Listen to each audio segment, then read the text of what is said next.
Hello வணக்கம். இது உங்கள் சிவி ஜோன். எல்லாரும் எப்படி இருக்கீங்க? இப்போ பார்த்தீங்கன்னா பயங்கரமான ப்ரொமோட் வந்திருக்கு. நான் தான் சொன்னேன்ல காலையிலேயே, ப்ரொமோ 1 ப்ரொமோ 3 கூட பயங்கரமாக ஒரு செம்ம ஃபைட்டாக தான் வரும், ஃபயராக தான் வரும். இன்றைக்கி ஃபுல்லாக பயங்கரமாக இருக்குன்னு சொன்னனா இல்லையா? இப்போ சூப்பராக ப்ரொமோட் வந்திருக்கு. இதில் பார்த்தீங்கன்னா திவாகர் வந்து ஃபயர் ஆகிறார். நிறைய பேர் வந்துட்டு திவாகரை பிடிக்காத காரணத்தினால அவர் சொல்கிற விஷயங்களை யோசிக்க மாட்டாங்க. பட் நம்ம என்னெல்லாம் நினச்சோமோ அதை தான் அவர் சொல்லிகிட்ருக்கார். அதேமாரி ஒரு சாதாரண மனுஷன்னா அவனுக்குள்ளே வன்மம் இருக்கும். அந்த வன்மத்தின் வெளிப்பாடு வந்துட்டு அவன் என்ன பண்ணுவான்னா, விட்றா அவனுக்கு அப்படி தான்டா அப்படி போயிடுவான். ஆனால் இவர் வந்து சாதாரண ஆள் கிடையாது, ஸ்பெஷல் ஆள். ஸோ அப்படின்னு இருக்கும்போது இந்த மாதிரி ஆட்களை என்ன பண்ணுவாங்கன்னா, அவங்க மைண்டில் எது தப்பாக இருக்கோ அதை உடச்சிடுவாங்க. அது தப்பாக தான் போகுனாலும் யோசிக்கவே மாட்டாங்க. இப்போ இங்கே வந்து சூப்பராக போட்டு உடைக்கிறார். என்ன சொல்கிறாருன்னா, சார் அதாவது பிக் பாஸ் கிட்ட கம்ப்ளைண்ட் பண்ணுறாரு. சார் எனக்கு இதில் வந்து உடன்பாடு இல்லை சார், அதாவது சூப்பர் டிலக்ஸ்லேயே எனக்கு உடன்பாடு இல்லை சார். இருக்கிற எல்லாருமே அவங்களுக்குள்ளேயே ஓட்டு போட்டு குரூப்பிசம்ன்ற ஒரு விஷயத்த பண்ணிகிட்டே இருக்காங்க அப்படின்னு சொன்ன உடனே வினோத்தை காமிக்கிறாங்க. வினோத் அப்படின்னு அவருக்கு ஒரு ஜாலி தான். ஏதாவது ஒரு உண்டகலப்பை வேலை இவர் பண்ணி மற்றவங்க வந்து இவரை போட்டு தும்பதும் அடித்தா அவருக்கு சந்தோஷம். ஏன்னா நம்ம பண்ண வேண்டிய வேலையை மற்றவங்க பண்ணும்போது நம்மளுக்கு பேர் கடாமல் இருக்குல்ல. அவர் என்ன திரும்பவும் சொல்கிறாரு திவாகர், ஒரு சாப்பாட்டு விஷயத்தில் கூட சார் ரொம்ப சீப்பாக பிஹேவ் பண்ணுறாங்கன்னு ஒரு வார்த்தை சொன்னோன்னே மற்றவங்களாம் சைலண்ட்டாக இருக்காங்க.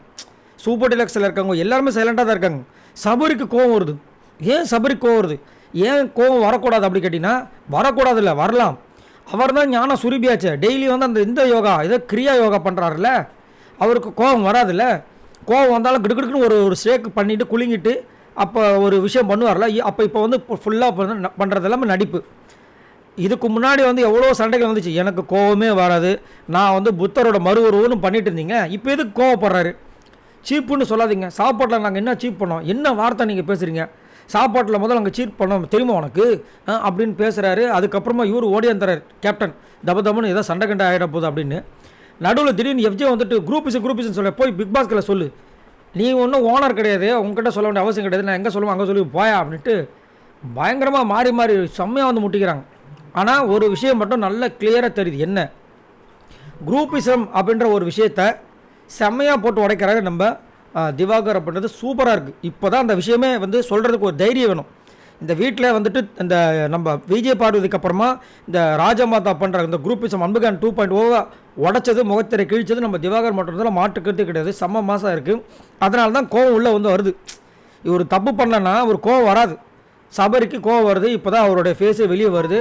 இதுக்கப்புறம் பார்க்கலாம் என்ன நடக்குதுன்னு. உங்களுடைய நம்பர்களை உங்களுடைய கமெண்ட்ஸை மறக்காமல் கீழே கமெண்ட்ஸ் பண்ணுங்கள். பாய் நண்பர்களே.